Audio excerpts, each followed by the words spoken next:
Link building এর আরো গভীরে যাওয়ার আগে আমাদের আরেকটা ব্যাপার বুঝতে হবে, সেটা হলো রেলেভেন্ট লিঙ্ক এবং নন রেলেভেন্ট লিঙ্কের মধ্যে কিরকম ডিফারেন্স, রেলেভেন্ট লিঙ্ক ভালো না নন রেলেভেন্ট লিঙ্ক ভালো, এবং এগুলোর মধ্যে কোনটা অ্যাচিভ করার জন্য আমাদের চেষ্টা করা উচিত। সহজ হিসাব, যদি আপনি ব্যাকলিঙ্ক নেওয়ার চেষ্টা করতেছেন বা আপনি রেফারিং ডোমেইনের সংখ্যা বাড়ানোর চেষ্টা করতেছেন, এই রেফারিং ডোমেইনগুলো কোথা থেকে আসবে বা এই ব্যাকলিঙ্কগুলো কোথা থেকে আসবে? অন্যান্য ওয়েবসাইট থেকে আসবে। ওই ওয়েবসাইটগুলা যদি আপনার ওয়েবসাইটের যে টপিক ওই রকম টপিকেরই হয়, সেই ক্ষেত্রে আপনি যে ব্যাকলিঙ্কগুলো পাবেন সেগুলোর ভ্যালু গুগলের কাছে বেশি। ওই ওয়েবসাইটগুলো যদি হয় র্যান্ডম ওয়েবসাইট যেগুলোর সাথে আপনার ওয়েবসাইটের টপিক মিলে না, সেই ক্ষেত্রে আপনি যে ব্যাকলিঙ্কটা পাবেন সেটার ভ্যালু হবে কম। একটা রিয়েল লাইফ এক্সাম্পল দিয়ে বোঝার চেষ্টা করি আমরা। মনে করেন আপনার ওয়েবসাইটটা একটা ভেজিটেরিয়ান রেসিপি নিয়ে, ঠিক আছে?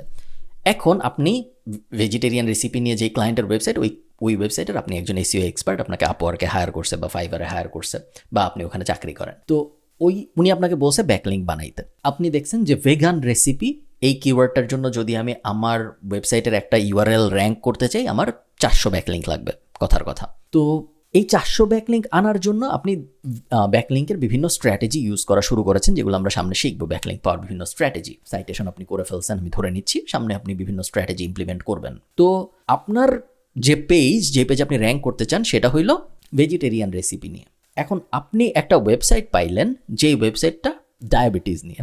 এখন ওই ওয়েবসাইটটা থেকে যদি আপনি একটা ব্যাকলিঙ্ক নেন, গুগল যখন ওই ব্যাকলিঙ্কটা দেখবে তখন গুগল ভাববে যে এই ব্যাকলিঙ্কটা অত এফেক্টিভ না, তার কারণ এই ব্যাকলিঙ্কটা এমন একটা জায়গা থেকে আসছে ওই জায়গার সাথে এই ওয়েবসাইটের আসলে তেমন কোনো সম্পর্ক নাই। এই ব্যাকলিঙ্কটা আসছে ডায়াবেটিসের ওয়েবসাইট থেকে, আমার ওয়েবসাইট ভেজিটেরিয়ান রেসিপি নিয়ে, সো ডিরেক্ট কোরিলেশন নাই। এটা একটা কথা। অন দ্য আদার হ্যান্ড আমার ওয়েবসাইট হইল ডায়েট রেসিপি, ভেজিটেরিয়ান রেসিপি নিয়ে। এখন আমি যদি আরেকটা রেসিপি ব্লগ থেকে একটা লিঙ্ক পাই, বা আমি যদি ভেজিটেরিয়ানদের একটা ব্লগ থেকে একটা লিঙ্ক পাই, বা আমি যদি ভেগান মুভমেন্টের একটা ব্লগ থেকে একটা লিঙ্ক পাই, সেই ক্ষেত্রে গুগল ভাববে যে এই ব্লগটা ভেগান মুভমেন্ট নিয়ে, ওকে একটা লিঙ্ক দিছে, তার মানে ও মনে হয় খুব ভালো একটা সোর্স, নাইলে তো ওকে লিঙ্ক দিত না। সো আমাদের সবসময় চেষ্টা করতে হবে আমরা যেন রেলেভেন্ট জায়গা থেকে ব্যাকলিঙ্ক নিতে পারি। যদি পারি সেই ক্ষেত্রে আমাদের এসইও অনেক স্ট্রং হবে। যদি না পারি, যদি আমরা নন রেলেভেন্ট জায়গা থেকে ব্যাকলিঙ্ক নেই, লস হয় না বেশিরভাগ সময়। কোনো পেনাল্টি পাওয়া যায় এই চান্স খুব খুব খুব কম। একটা পেনাল্টি আছে থিওরিটিক্যালি, আনন্যাচারাল লিঙ্ক পেনাল্টি যেটাকে বলে, বাট ওইটা সাধারণত 99.99 ক্ষেত্রে এই সিচুয়েশনে দেয়া হয় না। সো আপনার এটা নিয়ে খুব একটা ওয়ারি করার দরকার নেই। নন রেলেভেন্ট জায়গা থেকে যদি আমি ফ্রিতে ব্যাকলিঙ্ক পাওয়ার অপরচুনিটি পেয়ে যাই, বেশিরভাগ সময় আমি আসলে নিয়েই নেই। বাট যদি আমি রেলেভেন্ট জায়গা থেকে নিতে পারি, অ্যাজ অ্যান এসইও এক্সপার্ট আমার সবসময় চেষ্টা থাকবে আমি রেলেভেন্ট জায়গা থেকে যেন ব্যাকলিঙ্ক নিতে পারি, তাহলে আমাদের ব্যাকলিঙ্ক অনেক স্ট্রং হবে। ঠিক আছে, এই ব্যাপারটা মাথায় রাখবেন।